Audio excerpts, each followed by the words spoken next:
You are maybe a small independent fruit and veg shop around the corner, and you are pretty sure that branding is not for you. Well, maybe it is. Actually, it sure is.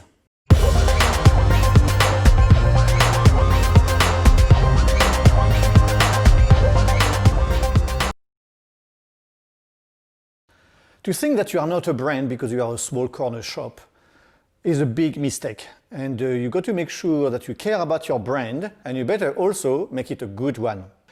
In fact, the truth is that you are not that different from Apple.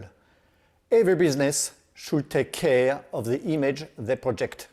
Guys, my name is Eric Königsdorfer, and I started this channel to share with you what I've learned during my career as a graphic designer, in branding and in advertising, what I call brand communication.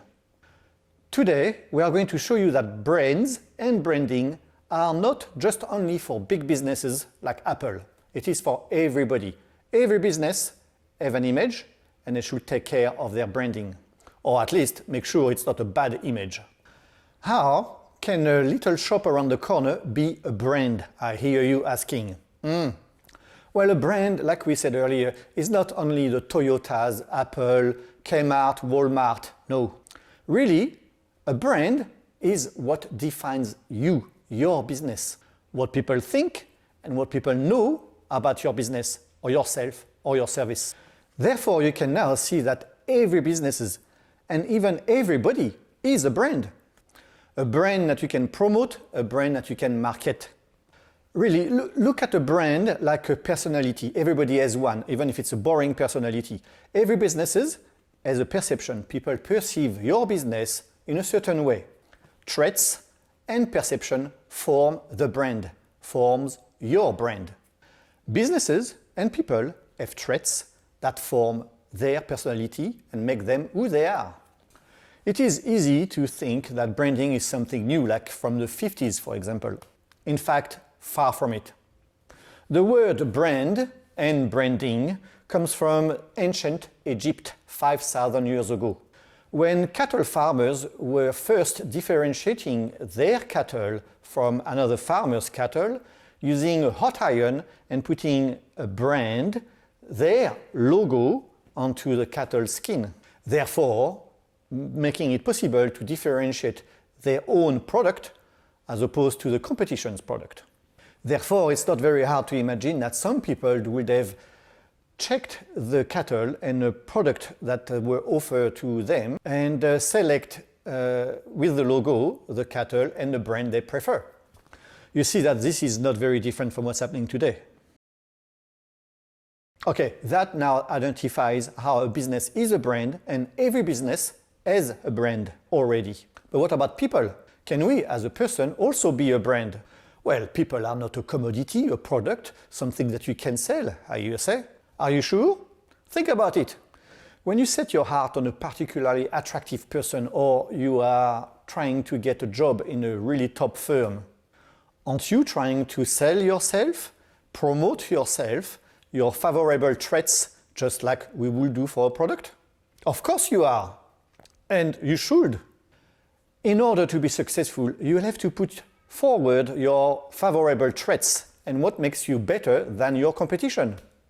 You have then effectively marketed yourself to a bidder in the hope to be chosen over your competition. That is branding. Of course, I'm stretching a little bit the idea of branding here. And it is highly unconventional, but really, it's not that far off. Look at politicians. Barack Obama, for example, and his cool image. Pop stars, the Kardashians, movie stars, for good concrete example of people becoming a brand. Also, being a brand is not always about financial gains. Look at the Dalai Lama. Branding is about the art of promoting yourself, your cause, or anything else really. What we call a personality, a movie star, an influencer, all are brands. Not only that they know that they are brands, they purposely cultivate what works to the point that sometimes the product is very far removed from who they are really as a person. The brand dissociates itself from the person and exists on its own. You see, everything works the same way at its very, very core. whether you are talking about a product or buying a service from a business. Every person and every business constantly refine what they are and what they can offer to their market in order to be more successful, whether you are aware of it or not. This is a reality. So once this is understood, it is time to learn how to better market yourself and market your brand or build a better brand. And that is precisely the aim of this channel, showing you how everything plays a part in forming your image, your brand. Everything plays a part in promoting you. This is what I call brand communication. So you have a business, you know your stuff and your product very well, you know your market and your target buyer, but how do you make your business a brand? And why would you? Well, incredibly, your business and yourself are already a brand. As we saw earlier, a brand is simply your traits, who you are as a person, or your business and your product, how it defines you and how people perceive you and your product and your service. Therefore, every businesses are already a brand. We just need to make it a better one. Being an effective brand will transform your business and propel you to the next level where Apple and Google lives. Branding increases business value. At its most basic level, branding is a marketing tool. Beyond that, any business can also develop a unique emotional proposition, which is usually referred to as a unique value proposition when we are talking about strategy, a product that offers something that others do not. Here, I want to focus on not just a product and a service, but something else, the emotional factor, the emotional perception of your brand. So what is that? What are we talking about? Well, simply, is your business cool, appealing, sexy, disruptive? Does it have a message? Does it stand for something? Then you see that now your brand is going beyond the service or the product that you are selling. It becomes more than the product. Product plus image or perception equals emotional connection. And that emotional connection is creating extra value.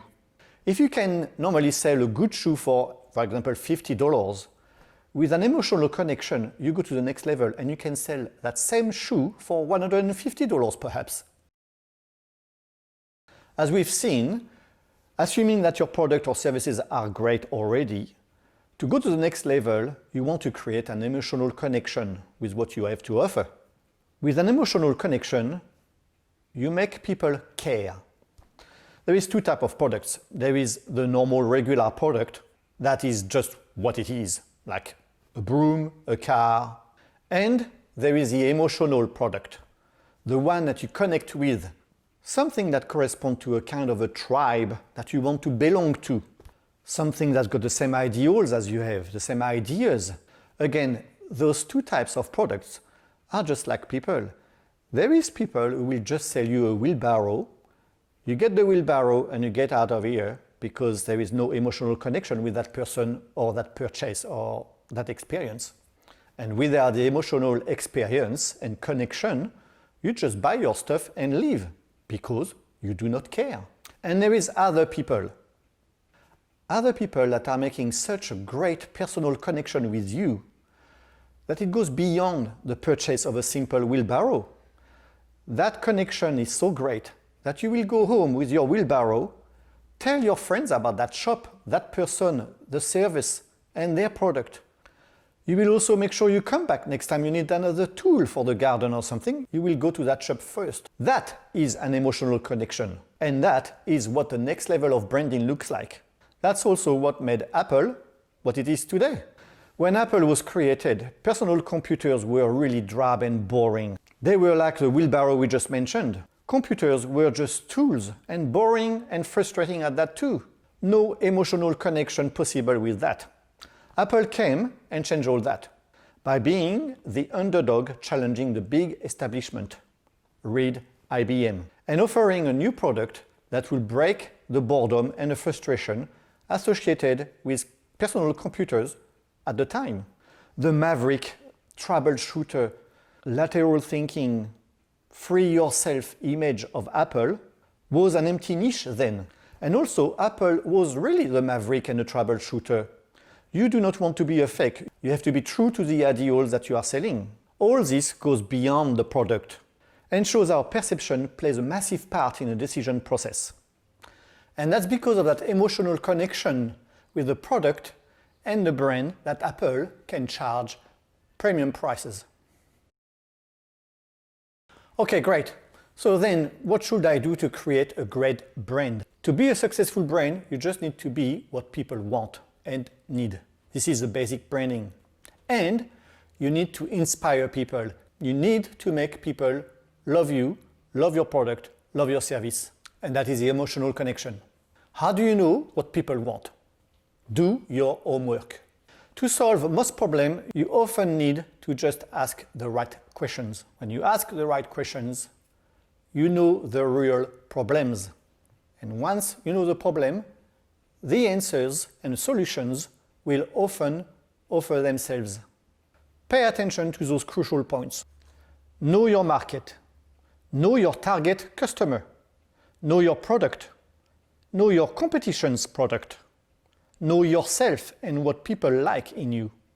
When you have confidently answered the above, you can tailor your brand to give the market, your market, what they really want, what they really need.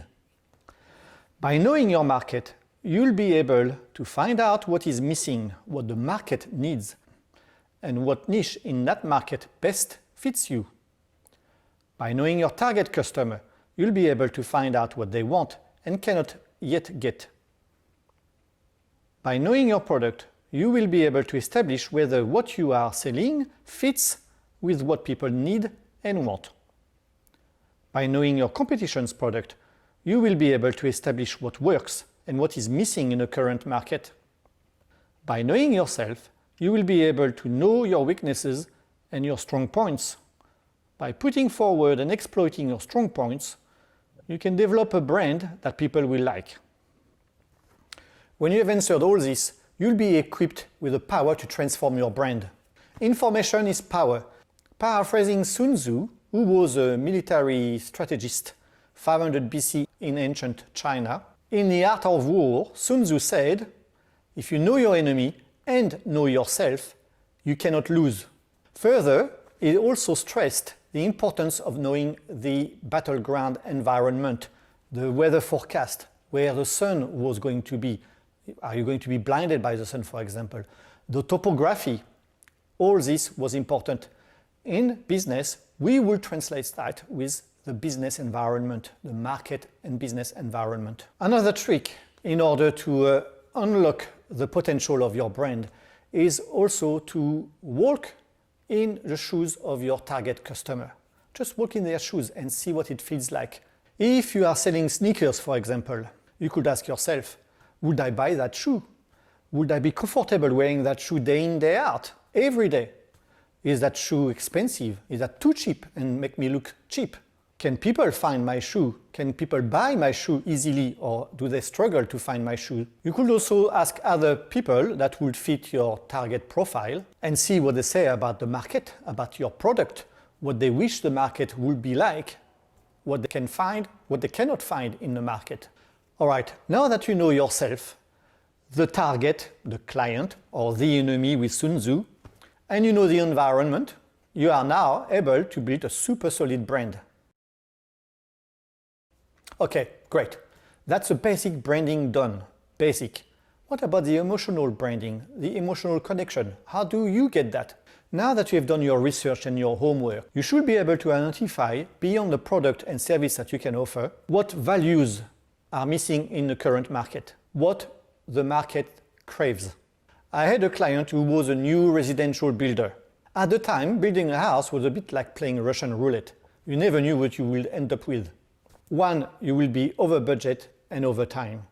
2, the whole thing will be a complete nightmare with a lot of fighting just to get what you want. Naturally, I encourage the CEO of that company to personally stand and address his market's concerns and form a pledge where he will be held accountable. This promise, alongside a photographic portrait of himself, will deliver his pledge and commitment to all.